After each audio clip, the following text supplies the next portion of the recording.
Okay विद्यार्थी मित्रों, 11वीं कक्षा कॉमर्स हिंदी माध्यम में पारिभाषिक शब्द जो बाकी बच्चे हैं वो बराबर, उसमें 34, 35, 36, 38, 38, 39, 40। अच्छा, किताब में कुछ 43 या 45 है, उसमें से कुछ जरूरी जो नहीं है, जैसे कि बट्टा बराबर। तो बट्टे के और दो प्रकार है, व्यापारी बट्टा और रोकड़ बट्टा, और उधार व्यापारी बट्टा और रोकड़ बट्टा। तो ऐसे बट्टों को भी मैंने समझाया नहीं है, क्योंकि वो दाखले में हम अच्छी तरह से समझ लेंगे। तो आगे हम चालू करते हैं। आगे का पॉइंट हमारा आता है डूबत ऋण। डूबत ऋण क्या होता है? नामे के अंदर, नामे के पारिभाषिक शब्दों में डूबत ऋण समझना बहुत जरूरी है, क्योंकि दाखले में अक्सर ये शब्द बार बार आता रहेगा। डूबत ऋण, हमने किसी ग्राहक को उधार से माल बेचा है। अच्छा, उस ग्राहक ने ऐसा बोला था कि मैं अगले महीने 10 तारीख को आपको पैसे दे दूंगा।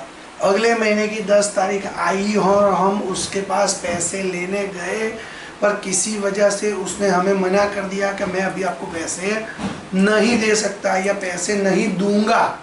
तो जो पैसे हमें नहीं मिलने वाले बराबर, कोई भी कारण से जिसको हमने दिया था वो भाई राजस्थान, यूपी, बिहार या उत्तर प्रदेश, दिल्ली, मद्रास या जम्मू कश्मीर का था, या वो व्यक्ति अपने गांव चला गया, या वह व्यक्ति फॉरेन चला गया, अमेरिका या वहाँ कहीं शिफ्ट हो गया, तो हमें उससे जो 5,000 रुपये लेने बाकी थे वो पैसे हमें अब नहीं मिलने वाले किसी भी सूरत में, क्योंकि वो व्यक्ति ही हाजिर नहीं है। तो हम पैसे किससे ले रहे हैं? या तो फिर वो व्यक्ति अगले महीने 10 तारीख को जाए और ना करे नारायण, भगवान को प्यारा हो जाए या उसकी मृत्यु हो जाए, तो वह पैसे हम उससे वसूल नहीं कर सकते। तो ऐसे पैसे, जितने पैसे हमें ना मिले, उसे डूबत ऋण कहते हैं।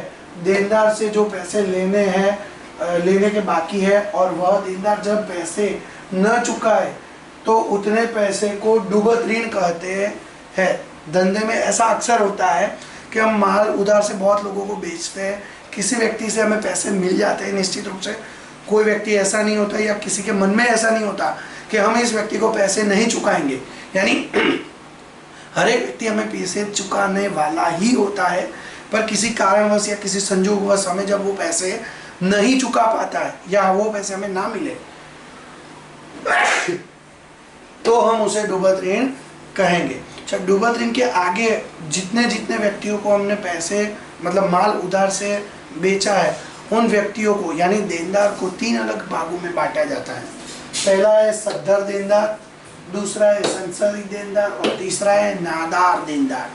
बराबर। सद्धर देनदार ये एक ऐसा देनदार होता है कि एक व्यक्ति है जिसको हमने पैसे दिए, माल उधार से बेचा है, और वह व्यक्ति अपने पैसे हर बार समय पर हमें चुका देता है। यानी पिछले 5 साल से हम जानते हैं, मेरी किराने की दुकान हो और एक रमेश भाई नाम का व्यक्ति है जो नौकरी करता है, जॉब करता है, और मैं उधार से उसको किराना देता हूँ। अगले महीने की 10 तारीख को हर बार मेरे किराने का बिल वो चुका देता है। तो मुझे वो पता है कि ये व्यक्ति मुझे निश्चित रूप से पैसे दे देगा। तो ऐसे देनदारों को सद्धर देनदार कहा जाता है। ये नामे के लिए समझूती है, एक समझने के तौर पर। जो देनदार अपने पैसे निश्चित समय पर चुका देगा, ऐसा हमें लगे, तो वह देनदार सद्धर देनदार कहलाता। हमें लगे कि ये व्यक्ति समय पर पैसे दे रहा है या समय पर पैसे दे देगा, तो वो सद्धर देनदार है। ओके। उसके बाद आता है संशयित देनदार। कभी कभी हमें ऐसा लगता है कि किसी व्यक्ति को हमने उधार से माल या सेवा बेचा है, पर वो पैसे हमें समय पर देगा, नहीं देगा, कुछ टाइम लेट देगा, या ऐसा कुछ है, तो उसके लिए हमें शंका है कि ये व्यक्ति अपने पैसे वक्त पर देगा या नहीं देगा। तो उसे हम लोग संशयित देनदार के रूप में मानते हैं। जो देनदार अपने पैसे निश्चित समय पर चुकाएगा या नहीं, ऐसी हमें शंका हो, तो वह देनदार संशयित देनदार कहलाता है। लास्ट में आता है नादार देनदार। नादार किसे कहते हैं? भाई, एक व्यक्ति को मैंने 5 लाख रुपए का माल दिया था, उसमें से उसने 2 लाख रुपए उसी समय जिस टाइम माल दिया उसी टाइम मुझे दे दिए थे। 3 लाख रुपए मेरे बाकी थे। उसने बोला था कि अगले महीने की 15 तारीख को मैं पैसे दे दूंगा। तो अगले महीने 15 तारीख आई, मैं उसके वहाँ पहुँच गया कि भाई मेरे 5 लाख का जो बिल है उसमें से 2 लाख आपने दे दिए, 3 लाख रुपए आपके देने के मुझे बाकी है। तो वो बोले कि भाई मेरे धंधे में बहुत लॉस हो गया है और मैं रोड पे आ गया हूँ और मैं अभी आपके 3 लाख रुपए पैसे नहीं चुकाऊंगा, तो ऐसा तो होगा नहीं कि उसने बोल लिया और हमने मान लिया। हम ऐसा नहीं करेंगे, हम उसके ऊपर क्या कर देंगे, केस करेंगे कि भाई इस व्यक्ति ने हमसे मान लिया है और पैसे देने का वादा किया है और वादे के अनुसार उसने हमें 3 लाख रुपए नहीं दिए। हमारे पास एक लेनी उंडी है जो हमने लिखी थी, उसने साइन करके स्वीकार करके हमें वापस भी दी थी, तो उस लेनी उंडी के आधार पर हम केस करेंगे। केस अदालत में जाएगा, अदालत उस व्यक्ति की आर्थिक स्थिति की जांच करेगी कि इस व्यक्ति के पास अगर अपना निजी खुद का अपने नाम पर कोई मकान, गाड़ी या बंगला है तो उसको बेचकर, अदालत उसका संपत्ति बेचकर जो पैसे आएंगे उसमें से वो पैसे हमें चुका देगी। पर अदालत ने जांच की, इस व्यक्ति के पास कोई पैसा, कोई संपत्ति, कोई जायदाद उसके नाम पर नहीं है, मतलब एक प्रकार से यह व्यक्ति दिवालिया हो चुका है। हिंदी में कभी कभी हमारे ऐसा भी बोलेगा नादार व्यक्ति के लिए कि यह व्यक्ति दिवालिया घोषित हो चुका है, उससे कोई पैसे नहीं मिलेंगे, तो उसे हम नादार व्यक्ति कहेंगे। पर ऐसा नादार व्यक्ति अपने मन से वो नहीं बोल सकता कि भाई मेरे पास कोई पैसा नहीं है या मैं आपके पैसे नहीं चुका सकता हूँ, वो अपने मन से बोलेगा हम नहीं मानेंगे। लेकिन अदालत, उसमें जज इस पूरे मामले की जांच करने के बाद 2 महीने के बाद या 3 महीने के बाद हमें एक चुकादा दे कि भाई यह व्यक्ति के पास किसी भी प्रकार की कोई आर्थिक सहाय प्राप्त नहीं हो सकती या किसी व्यक्ति को पैसे वो नहीं चुका पाएगा, तो उसे दिवालिया घोषित कर देती है, अदालत घोषित करती है। और अदालत बोलती है कि ये व्यक्ति नादार है, तो ये व्यक्ति नादार होने के बाद हम उसके पास से पैसे वसूल नहीं कर सकते। उसको डराना, धमकाना कानूनन जुर्म हो सकता है।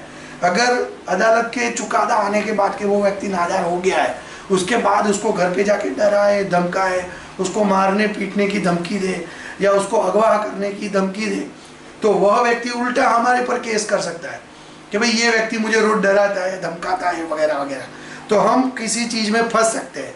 तो अदालत ने किसी व्यक्ति को नादार जाहिर कर दिया है, दिवालिया घोषित कर दिया, तो उस व्यक्ति से हम पैसे नहीं ले सकते, मांग भी नहीं सकते उससे। ओके, तो यहाँ पर अदालत द्वारा कह दिया जाए कि यह व्यक्ति अब किसी को पैसे नहीं चुका सकता है, तो उस व्यक्ति को नादार देनदार कहा जाएगा, यानी दिवालिया घोषित हो चुका है। उसके बाद आता है उधार। हम जब भी कोई व्यवहार करते हैं द्विनोंदीनामा पद्धति के अनुसार, तो उस व्यवहार की 2 असर होती है। इस पद्धति का नाम ही है द्विनोंदीनामा पद्धति, यानी कोई भी व्यवहार की 2 असर होनी चाहिए, कम से कम 2 असर। 2 से ज्यादा हो सकती है भाई, पर 2 से कम नहीं हो सकती। तो 2 असर में से पहली एक असर उधार होती है और दूसरी असर जमा होती है, तो उसे हम उधार जमा कहेंगे। ये उधार या जमा करने के नियम है जो अगले चैप्टर में हम पढ़ेंगे। तो द्विनोंदीनामा पद्धति में कोई भी व्यवहार की 2 असर होती है जिसमें से एक असर उधार होती है। द्विनोंदीनामा पद्धति में कोई भी व्यवहार की 2 असर होती है जिसमें से एक असर जमा होती है, यानी कोई भी एक व्यवहार होता है तो उसका एक खाता उधार होता है और एक खाता जमा होता है। तो ये होना बहुत जरूरी है नामे के लिए, बराबर। फिर आता है लास्ट पॉइंट हमारा खाता। तो इन सभी व्यवहारों को एक निश्चित नमूने के खानों में लिखा जाता है, निश्चित नमूनों के खानों में। उसमें से उधार व्यवहार सभी लेफ्ट साइड दाईं ओर, बाईं ओर, और जमा के व्यवहार सभी राइट साइड, यानी जिसे हम दाईं ओर कहते हैं, उस तरफ लिखा जाता है। तो यहाँ पर व्यवहार को वर्गीकृत करने के लिए निश्चित प्रकार के खाने बनाए जाते हैं, जिसमें बाईं ओर लेफ्ट साइड उधार और दाईं ओर राइट साइड जमा के रूप में हो, तो उसे खाते के रूप में जाना जाता है या उसे खाते कहते हैं। वो आगे के चैप्टर में हम पढ़ेंगे कि खाते कैसे बनते हैं, खाने कैसे बनाए जाते हैं वगैरह वगैरह सब। तो इस चैप्टर का जो मेन पॉइंट था पारिभाषिक शब्दों की समझूती, बेटा वो हमने पढ़ लिया है। उसके बाद हम किताब में थोड़ा आगे देख लें, तो किताब में पेज नंबर